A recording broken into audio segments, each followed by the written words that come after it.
নির্বাচনে দাঁড়ানো স্বপ্ন পূরণ হলো না বাংলাদেশি অভিনেত্রী মাহিয়া মাহির। বাতিল হয়ে গেল তার মনোনয়নপত্র। তাই অবস্থা বুঝে সমাজ মাধ্যমের পাতায় কী ইঙ্গিতপূর্ণ পোস্ট দিলেন অভিনেত্রী। বন্ধুরা, চ্যানেলটি যদি এখনও সাবস্ক্রাইব করে না থাকেন তাহলে এখনই সাবস্ক্রাইব করে রাখুন, তাহলে বিনোদনের এরকম সমস্ত খবর সবার আগে আপনার কাছে পৌঁছে যাবে। চলুন তাহলে ভিডিওটি শুরু করা যাক। নির্দল প্রার্থী হিসাবে নির্বাচনে লড়তে চেয়েছিলেন বাংলাদেশি অভিনেত্রী মাহিয়া মাহি, কিন্তু নায়িকার সে স্বপ্ন পূরণ হলো না। অভিনেত্রীর মনোনয়নপত্র বাতিল করেছেন রিটার্নিং অফিসার তথা জেলা শাসক শামীম আহমেদ। বাংলাদেশের সংবাদ মাধ্যম যুগান্তর সূত্রে খবর, সঠিক তথ্য জমা দেননি অভিনেত্রী, তাই বাতিল করা হয়েছে তার মনোনয়নপত্র। শুধু তাই নয়, সই নিয়েও অনেক সমস্যা হয়েছে। নায়িকার স্বাক্ষর নাকি মেলেনি, তাই মাহিয়ার মনোনয়নপত্র সটান বাতিল করে দিয়েছেন জেলা শাসক। বাংলাদেশের সংবাদ মাধ্যম সূত্রে জল্পনা, আজ নাকি আগেই পেয়েছিলেন মাহি, তাই নিজের সমাজ মাধ্যমের পাতায় আগের দিন রাত্রেই পোস্ট করেছিলেন ইঙ্গিতপূর্ণ লেখা।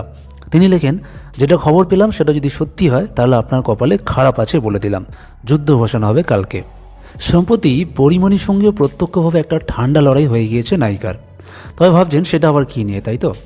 সম্প্রতি বাংলাদেশি প্রযোজক তথা পরিচালক মুন্না খান প্রকাশ্যে জানিয়েছিলেন, ডার্ক ওয়ার্ল্ড ছবিটির জন্য তার প্রথম পছন্দ ছিলেন পরিমণি, কিন্তু তিনি রাজি না হওয়ায় পরিচালক মাহিয়া মাহিকে সই করাতে বাধ্য হয়েছেন। এদিকে প্রযোজকের এই মন্তব্য কানে যেতেই বেঁকে বসেছেন মাহি। বাংলাদেশি সংবাদ মাধ্যম প্রথম আলোর প্রতিবেদন অনুযায়ী সেই ছবি দেখে নাকি সরে দাঁড়িয়েছেন অভিনেত্রী। শোনা যায় এই ছবির শুটিংও নাকি শুরু হয়ে গেছিল, কিন্তু প্রযোজকের নেতিবাচক মন্তব্যে বিরক্ত হয়ে ছবি থেকে সরে আসার সিদ্ধান্ত নিয়েছেন মাহি। শুধু তাই নয়, ছবির জন্য অগ্রিম যে 9 লক্ষ টাকা নিয়েছিলেন সেটাও তিনি ফেরত দিয়েছেন বলে জানা যায়। তবে মাহি জানিয়েছেন, এই ঘটনা তার আর পরীর সম্পর্কের মধ্যে কোনো প্রভাব ফেলবে না।